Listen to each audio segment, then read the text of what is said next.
En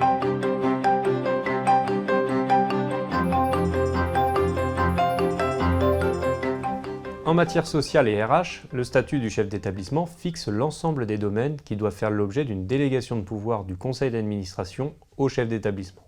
Pour les besoins de l'exercice normal de ses fonctions et de ses responsabilités, le conseil d'administration de l'OGEC attribue, dès son entrée en fonction, au chef d'établissement les délégations nécessaires en vue de recruter dans la limite des postes définis au budget toute personne salariée de l'établissement, de co-signer avec le président les contrats de travail, de procéder en accord avec ce même président au licenciement, de veiller à l'application du Code du travail et des accords collectifs, de gérer les relations avec le comité social et économique et présider cette même instance, et enfin d'engager et de mener les négociations obligatoires. La question de la délégation de pouvoir permet de clarifier le rôle de chaque dirigeant au sein d'un OGEC.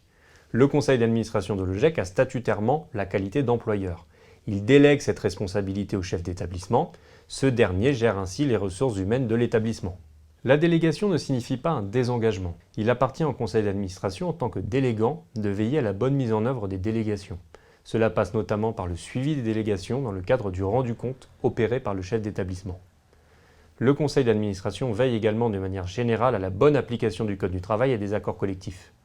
Il est aussi partie prenante en tant qu'organe collégial des grands choix stratégiques qui impactent la vie de la structure. Il valide ainsi le budget de formation proposé par le chef d'établissement, le choix de l'institution de prévoyance, le choix de la mutuelle et le niveau de garantie. Deuxième acteur important en matière sociale, le président d'OGEC, qui représente son conseil d'administration pour certains actes juridiques. Ainsi, il co-signe les contrats de travail des salariés avec le chef d'établissement, il délègue au chef d'établissement la présidence du comité social et économique, il donne son accord concernant les ruptures de contrat de travail.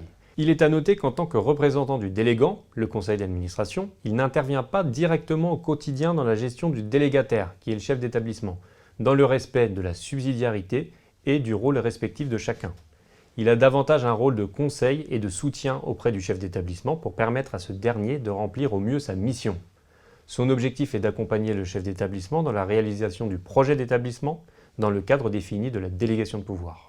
Le président d'OGEC doit toutefois intervenir quand il le faut. C'est notamment le cas lorsque la responsabilité de l'OGEC peut être engagée par une inaction du délégataire. Après le conseil d'administration et le président d'OGEC, un troisième acteur, le chef d'établissement.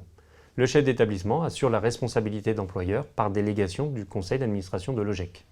Il assure le recrutement des salariés de l'établissement, il co-signe les contrats de travail, il préside le comité social et économique, il engage et mène les négociations obligatoires, il procède au licenciement en accord avec le président d'OGEC. Le chef d'établissement assure également la gestion quotidienne des ressources humaines. Il exerce le rôle de responsable hiérarchique à l'égard des salariés. Il organise des entretiens professionnels, élabore une politique de formation et un budget de formation au regard des besoins identifiés et gère les relations avec les institutions de prévoyance et de complémentaire santé. La subsidiarité, la répartition des rôles de chaque dirigeant et leur complémentarité s'incarnent au travers de différentes thématiques de gestion des ressources humaines. Dans la procédure de recrutement par exemple, il appartient au chef d'établissement de procéder aux entretiens de recrutement et aux démarches de présélection des candidats. Il est en effet par délégation responsable de la politique de recrutement de l'OGEC dans le cadre de l'enveloppe budgétaire arrêtée par le conseil d'administration. Il peut toutefois bénéficier de l'aide du président d'OGEC pour les derniers entretiens afin de confronter les points de vue et le cas échéant de rendre visible le binôme président-chef d'établissement. Nous nous inscrivons bien dans ce cas dans la subsidiarité nécessaire à la délégation de pouvoir et dans son efficience.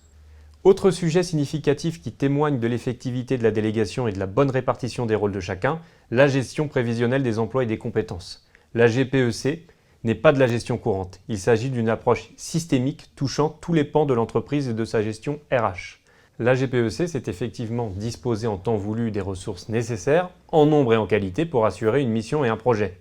Il s'agit donc d'une gestion à long terme, engageant toute la structure. Dans le cadre de la politique de GPEC, le chef d'établissement identifie les besoins en compétences pour la mise en œuvre du projet de l'établissement et a ensuite la responsabilité d'élaborer une politique de formation au regard de ces besoins identifiés, le plan de développement de compétences. Il est ainsi important que le conseil d'administration soit associé. Le budget prévisionnel dédié à la politique de compétences doit être arrêté en conseil d'administration. Autre exemple de subsidiarité et de complémentarité entre les acteurs, la protection sociale. En matière de protection sociale complémentaire, c'est au chef d'établissement qu'il appartient d'appliquer les accords paritaires EEP Santé et EEP Prévoyance. Toutefois, les décisions les plus importantes doivent être prises par le conseil d'administration de l'OGEC. En santé, le choix du niveau de garantie et de la répartition de la cotisation nécessite une déclaration unique de l'employeur ou un accord collectif, et donc une décision du conseil d'administration. En prévoyance et en santé, le choix de l'institution ou de la mutuelle nécessite une validation du conseil d'administration, au moins pour s'assurer de l'application pleine et entière de l'accord de branche. Enfin, en matière de dialogue social, c'est au chef d'établissement qu'il appartient de présider le comité social et économique. Si le président de GEC n'est pas à sa place dans un CSE d'un établissement de moins de 50 salariés qui porte sur des réclamations des salariés sur l'application des règles existantes, dans un établissement de 50 salariés et plus, il peut en revanche participer de manière opportune à la présentation des orientations stratégiques ou celles sur la situation économique et financière de l'entreprise. Encore une fois, pour apporter un soutien au chef d'établissement sur des sujets particulièrement importants et qui concernent l'association dans son ensemble. On l'a vu au travers de ces différents exemples, la délégation de pouvoir en matière sociale s'inscrit donc dans un objectif de prise de décision au bon niveau pour obtenir la performance attendue au service du projet éducatif de l'établissement. Je vous remercie pour votre attention.